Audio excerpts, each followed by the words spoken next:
ఈ TIDCO houses file ముఖ్యమంత్రి గారు నాకు పంపించినప్పుడు ఒక మాట చెప్పారు. ఈ రాష్ట్రంలో ప్రతి తల్లి తన పిల్లలతో భర్తతో ఆనందంగా ఉండే ఇల్లు కట్టు, ఎంత ఖర్చైనా పడాలని చెప్పడం జరిగింది అధ్యక్ష.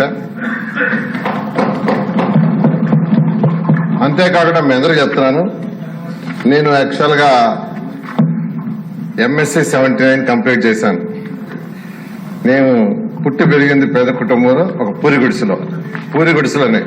నేను ట్యూషన్ స్టార్ట్ చేసింది కూడా 1979లో పూరి గుడిసెలోనే.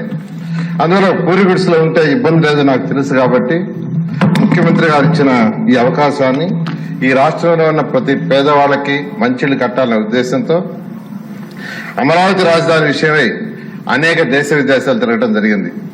చైనా కావచ్చు, జపాన్ కావచ్చు, రష్యా కావచ్చు, సింగపూర్ కావచ్చు, మలేషియా. అక్కడ పేదవాళ్ళకి ఎలా ఉండాలి ఇళ్ళు అవన్నీ స్టడీ చేశాను. అవన్నీ స్టడీ చేసిన తర్వాత ముఖ్యమంత్రి గారికి వచ్చి వివరించారు. అంటే ముఖ్యమంత్రి గారు చెప్పారు ఇతర దేశాలు కూడా ఎలా ఉన్నాయి, ఇతర రాష్ట్రాలు ఎలా ఉన్నాయి స్టడీ చేయమని చెప్పిన తర్వాత వారు వెంటనే యాక్చువల్గా దీన్ని యాక్సెప్ట్ చేయడం. టెక్నాలజీ కూడా అనేక టెక్నాలజీని స్టడీ చేశాం. వీటన్నిటిలో కంటే కూడా షీర్వాల్ టెక్నాలజీ అయితే ఎంతో వేగవంతంగా హై క్వాలిటీగా కట్టొచ్చని షీర్వాల్ టెక్నాలజీతో డిసైడ్ చేయడం జరిగింది. అయితే ఆ రోజు 2014-19లో ప్రధానమంత్రి గారు 2022 కల్లా ప్రతి ఒక్కరికి సొంత ఇల్లు ఉండాలని యాక్చువల్ గా నిర్ణయించి ఈ యొక్క హౌసెస్ కి 1,50,000 ఇచ్చేదిగా నిర్ణయిస్తే ఆ రోజు కేంద్రంలో ఈ యొక్క same municipal and urban development housing లో వెంకయ్య నాయుడు గారు యాక్చువల్ గా మంత్రిగా ఉన్నారు. అందువల్ల వారితో నేను ఎన్నోసార్లు కలవటం, డిస్కస్ చేయటం 7,01,481 ఇళ్లు తీసుకొచ్చారండి. 7,01,481 ఇళ్లు. దట్ ఈస్ ది హైయెస్ట్ భారతదేశంలో అన్ని రాష్ట్రాల కల్లా హైయెస్ట్ ఇళ్లు తీసుకొచ్చింది మన రాష్ట్రం.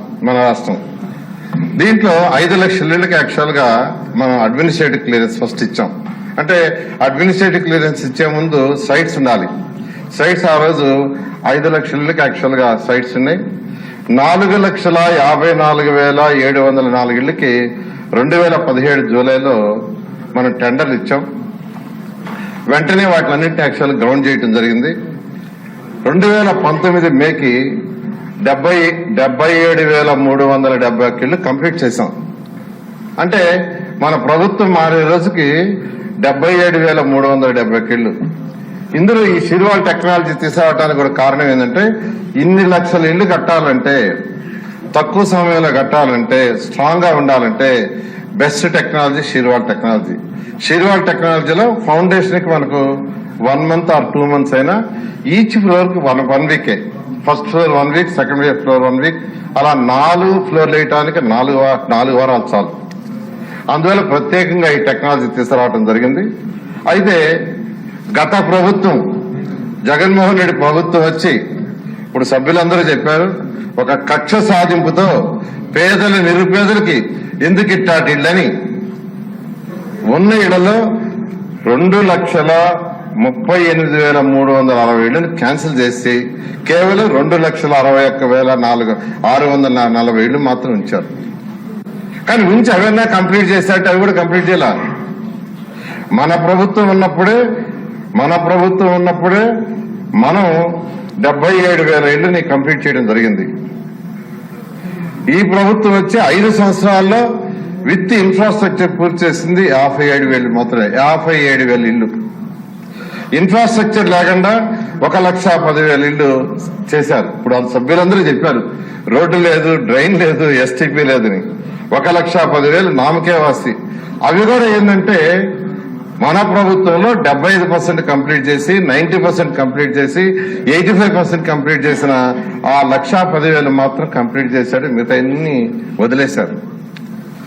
ఈ విధంగా ఒక కక్ష సాధింపుతో, ఇది కేవలం కక్ష సాధింపు. ఎందుకంటే నిరుపేదలకి చక్కటి ఇల్లు భారతదేశంలో ఏ రాష్ట్రంలో కూడా ఇలాంటి ఇల్లు కట్టలేదండి. షీర్వాల్ టెక్నాలజీ ఎవరు చేయరా. మన రాష్ట్రం చేసిన తర్వాత కేంద్ర ప్రభుత్వం మన ఎందుకంటే రెగ్యులర్ గా రివ్యూకి పిలిచేవాళ్ళు, మన అధికారులు పోయేవాళ్ళు. వాళ్ళు చెప్పేవాళ్ళు ఈ టెక్నాలజీ చేస్తామంటే ఆ రోజు కేంద్రంలో సెక్రటరీ అన్ని రాష్ట్రాలకు ఇన్ఫార్మ్ చేశారు.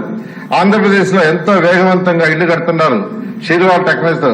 మీరు పోయి చూడమంటే 7 రాష్ట్రాల నుంచి అధికారులు వచ్చి మన రాష్ట్రంలో ఆ రోజు ఇళ్లు చూశారు. ఈ రోజు అన్ని రాష్ట్రాలు ఈ టెక్నాలజీని ఈ రోజు ఇంప్లిమెంట్ చేస్తున్నారు. అలా ఎంతో ప్రతిష్టాత్మకంగా చేస్తే గత ముఖ్యమంత్రి జగన్మోహన్ రెడ్డి వీటిని పూర్తిగా నాశనం చేయటం జరిగిందండి.